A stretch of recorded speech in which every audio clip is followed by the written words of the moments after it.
জীবনের চলার পথে সব কিছু দেখতে হয় এবং জানতে হয়। সবাই ভালো থাকবেন, ধন্যবাদ।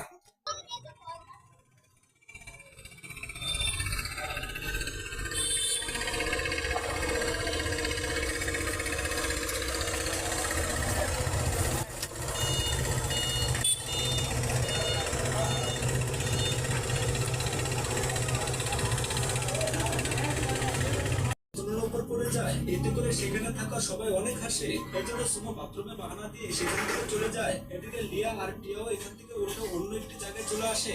অন্যদিকে ওয়াং লিয়াকে এসে বলে, আমি যখন প্রথম তোমাকে দেখেছি তখন থেকে আমি তোমার প্রেমে পড়ে গিয়েছি। তোমার জন্য আমি ঠিকভাবে ঘুমাতেও পারি না।